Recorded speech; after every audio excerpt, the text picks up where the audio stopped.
Hi, Lee Balcom here. I just wanted to record this video very quickly because I've just finished talking with several couples, and I realized that what had happened was they had done several things. In fact, one or two of the people had done several things that had actually gotten in the way of their efforts to save their marriage, and I don't want you to make the same mistake. So I wanted to put together some material very quickly to get you some ideas on how to avoid getting yourself further into trouble in a marriage crisis. First of all, I don't know if you know the statistic, but each year 1.1 million marriages end in divorce.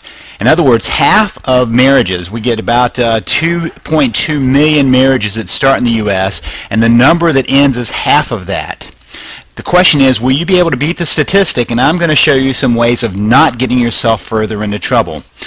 Sometimes we are in the effort of trying to save our marriage, and we don't even think about what we need to do or not do when we're trying to save our marriage, because if our marriage is having problems, and if we're fearful of being headed for divorce, and if we feel stuck, sometimes we begin to take actions that actually cause more trouble. So we're going to get this going so that you can have some things straight off the bat that you can apply today, right now, in order to avoid getting into these traps that keep the marriage from getting out of trouble.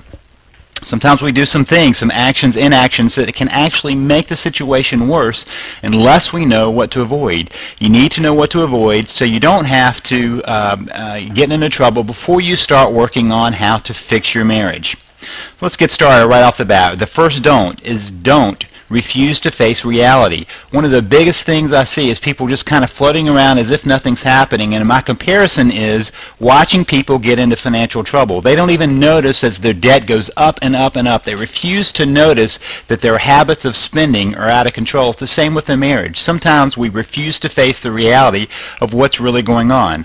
All the time, our initial reaction is to avoid reality. That's why we call it denial. But once we get through that denial, the question is how quickly we get through that denial.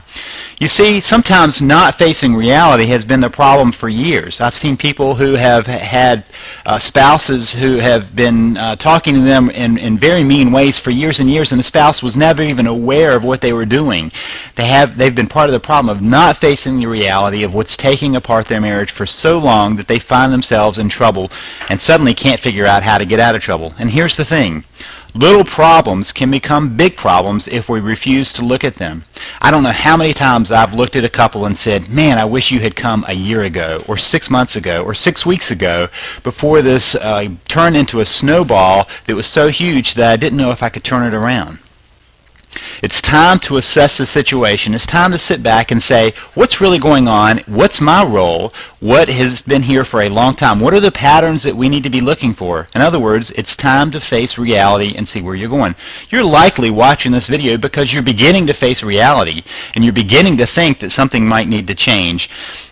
Continue doing that. Continue to assess the situation. Don't be going through this as if nothing's going on and kind of hiding your eyes from the whole situation. The second don't do is don't do nothing.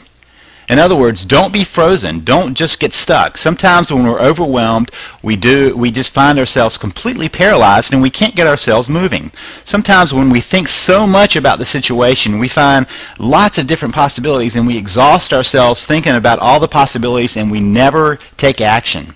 This is called analysis paralysis, or paralysis by analysis. You're working so hard to figure things out that nothing ever gets done. Don't fall for that. Don't get stuck in the pattern of do nothing so that you end up completely frozen in inactivity. The second part, just the opposite. Don't do everything. Sometimes it's very tempting to go out and grab all those books, grab all the advice and all the seminars, and you end up scattering in about 15 different directions all at the same time. You find yourself completely locked into reading book after book after book. You listen to advice after advice after advice. You find all these resources, and you start trying to apply them all at once. Don't do that. Pick out the best advice you can and apply that advice. If you find the best advice, you can bet that it's out there and it's been there for a while for one reason. It works. Otherwise, it wouldn't still be there. So stick with some piece of advice, work on it hard, and see if you can make some dent in what's going on. Now let's get into a couple other practicalities of don't. Don't tell everyone.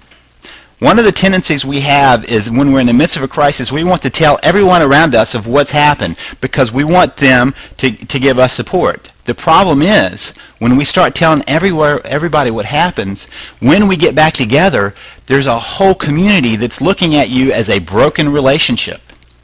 That backfires and it makes it very difficult. Think about your family. If just your family knew, all your family knew about what's been going on, whose side are they likely to choose? They're likely to choose your side against your spouse. And suddenly you fix things in your marriage, you say, hey, everything's okay, and they still feel some resentment towards your spouse. So you have to be very careful. Don't go to the mountaintop and tell everybody what's going on. You may find yourself getting some support, but overwhelmed with what happens on the back end. The opposite of that, don't tell no one. In other words, don't isolate yourself, because you do need support and you do need care in the midst of a crisis, and you need to find out how to do that. But do that by finding one or two close friends that can support you. And one of the things I would say is you want to make sure that they will support you regardless of what happens in the outcome. They'll support you, they'll support the relationship, they'll support your spouse on the back end when you decide, when and if you decide to get back together and work it out. They're able to hold that in place because they really are true friends. So let's go through this again. First of all, don't refuse to face reality. Second, don't get yourself paralyzed. In other words, don't do nothing. Third, don't do the opposite of that, which is to do everything. Fourth, don't tell everyone. Fifth, don't tell no one. If you do these things, you're going to increase the capacity of being able to put things back together because you're learning what not to do. Now, if you want to know more about what not to do, I have a very special report that you can get access to if you go to www.